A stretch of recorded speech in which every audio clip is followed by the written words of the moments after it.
Hi, I'm Howard from the Chili Dog. Today I'll be demonstrating a technique known as fake grafting as I join the strap ends for the knit knot bag I'm working on.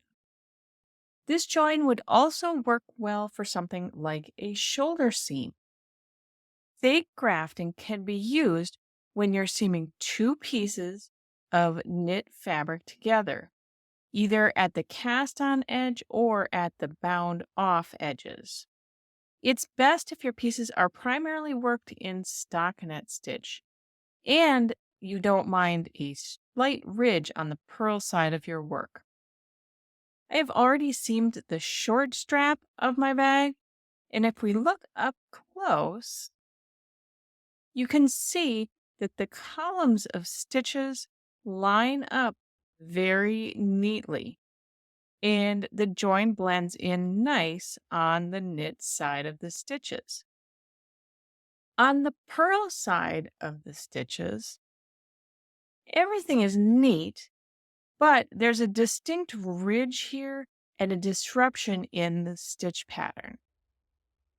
Now, you may be wondering why this method is known as fake or mock grafting. And it's simply because we're going to do our seaming on two completely bound off edges. True grafting is accomplished by joining live stitches together and creates a ridgeless, uninterrupted stitch pattern on both the right side and the wrong sides of your work. Now, let's get started.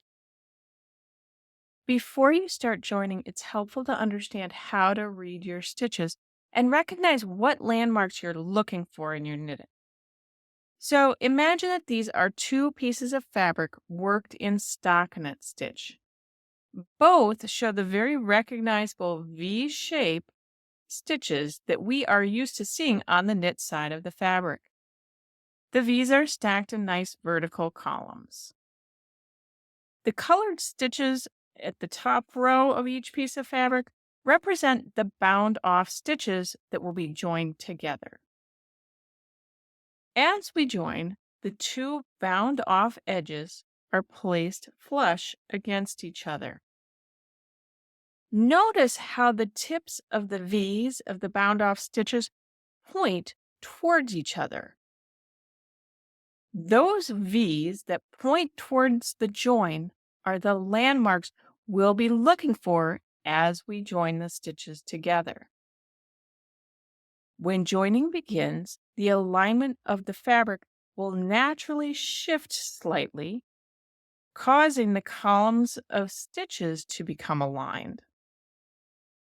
We'll join from the right and work across to the left, pulling the yarn tail under both legs of the V that points to the join on one piece of fabric, and then under both legs of the V that points to the join on the other side of the fabric.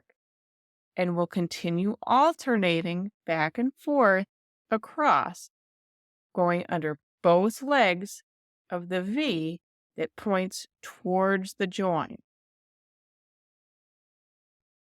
Now, let's actually join our fabrics together.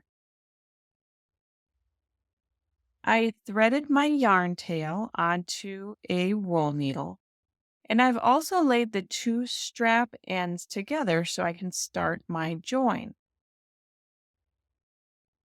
My yarn tail is coming from the back piece of fabric, so I'll start the join by looking for the first V that points towards the join on the front piece of fabric. And it's a little bit tricky to see because it's close to the edge. It's easy for me to see the second V that's pointing towards the join. So I'll identify that and then move over to the first V. And it's right there. The yarn needle comes from right to left under both legs of that V. And then I can pull the yarn through.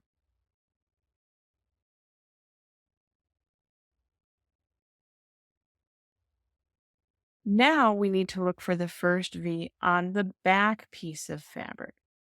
And this one's a little bit easier to see. The V is right There. So again, I'm going from right to left under both legs of the V on that back piece of fabric and pull the needle through.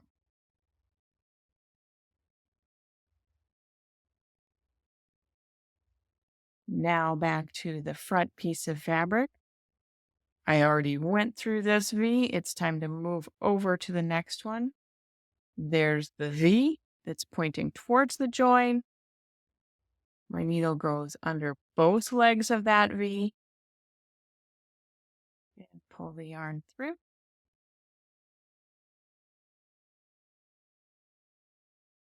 And then find the V on the back piece of fabric that points towards the join.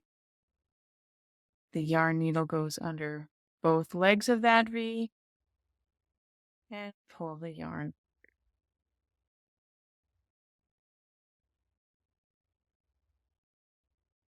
And you can see things here already starting to line up. So I'll continue working across the join. Find the next V that's pointing towards the join on the front fabric.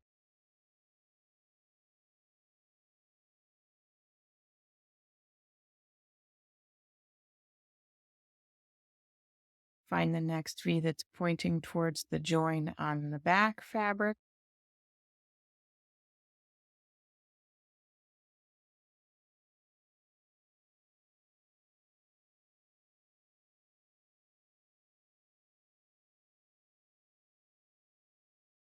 You want to make sure that you're pulling tight enough to not have any loose, floppy threads, but you don't need to pull too tightly either. You want the join stitches to look very similar size to your actual knit stitches. And if you're new to joining, it also can be very helpful to work on a flat surface as you're joining your stitches together.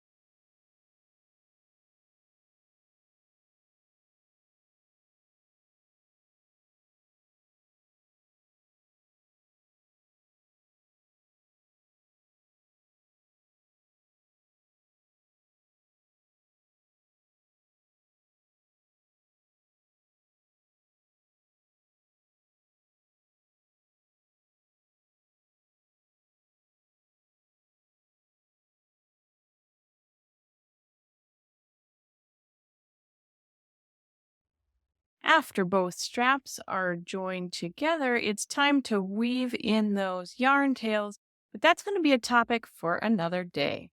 If you'd like to try this technique in a pattern, head over to the shop section of thechilidog.com and look for the knit knot bag. Until we stitch again, happy knitting!